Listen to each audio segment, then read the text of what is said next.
מאוד מקסים. ובינתיים, בראש פינה, הפסטיבל השנתי, מה שקוראים פסטיבל הטלוויזיה, בזמן האחרון הוא טלוויזיה ואינטרנט וכל מיני דברים כאלה. כל הברנז'ה נוסעת עד ראש פינה בשביל להתחכך זה בזו, לא מתחמקת. ססי צמח כתבנו גם הלך ומביא את התרשמותו מהזווית שלו.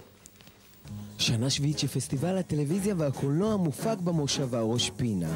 בין הסדנאות, הקרנות הסרטים וההרצאות ניתן לראות הרבה פרצופים מוכרים, רק שכולם יודעים שהעיקר הוא השמוזים והמינגלים. לאיזה דיון באתם? אנחנו באנו לדיון מאוד חשוב בענייני תקשורת במזרח התיכון.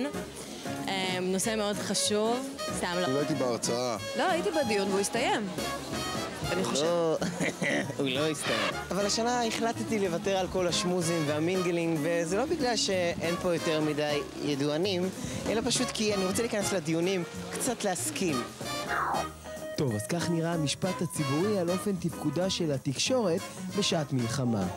הייתה קטגוריה. חלק לבנון השנייה, אמצעי התקשורת לא מילאו אחר אחריותם המקצועית והציבורית. גם סנגוריה. לא התקשורת אשמה במאורעות המלחמה, היא רק תבחר אותם לציבור.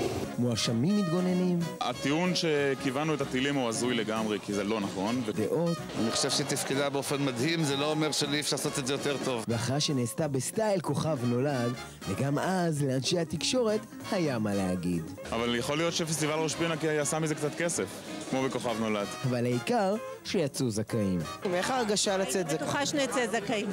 בטוח? זכאים. בדיון הדליקו אור להפקה, דנו על המשבר בתעשיית ההפקה הישראלית. היא לא נמצאת במצב כל כך קשה, כי עושים לא מעט, אבל עושים כל הזמן בתנאים יותר קשים. אתה כבר לא נוסע לחול 20 פעמים בשנה, היה גואר, אתה צריך למכור אותה. כל אחד צריך לוותר על משהו. מסקנת הדיון שהיה עכשיו זה שכולם תמיד ממשיכים להגיד אותו דבר, מצד אחד בוכים, האחרים אומרים שהכל בסדר, ועולם כמנהגו נוהג. כמה אני מרוויחה?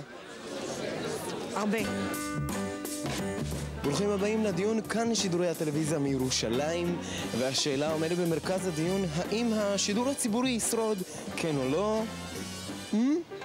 תמורה בעד האגרה. אין תמורה בעד האגרה. רק צריך לנצל נכון את התקציב. שלמשל לאייטם קטן לא יצאו 4 כתבים, 2 צלמים, 2 סאונדמנים, למשהו כזה קטן? אף אחד לא הבטיח לי, גם ששושנים קשה, אבל לפעמים אתה הולך למקומות קשים. אני מנסה לסדר פה איזה משהו למוטי שקלר, את יודעת, הוא במצב קצת קשה עם הערוץ הראשון, וייתכן הוא ירצה לחזור לתפקיד שלו. את תסכימי לוותר לו? אני לא חושבת שאני אוותר לו. ואם כבר בשידור ציבורי עסקינן, הייתי חייב להמחיש ליורם מוקדי איך ייראו החיים בלי השידור המקומי. אני מאוד מאמין בחדשות המקומיות, מאוד אוהב אותם, ולא תאמינו צופה.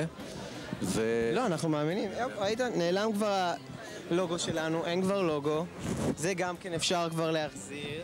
נראה לי את המיקרופון גם צלם. זהו, די, אין חדשות, אין חדשות מקומיות. כן, זה תכף, ממש תכף, עוד חודשיים.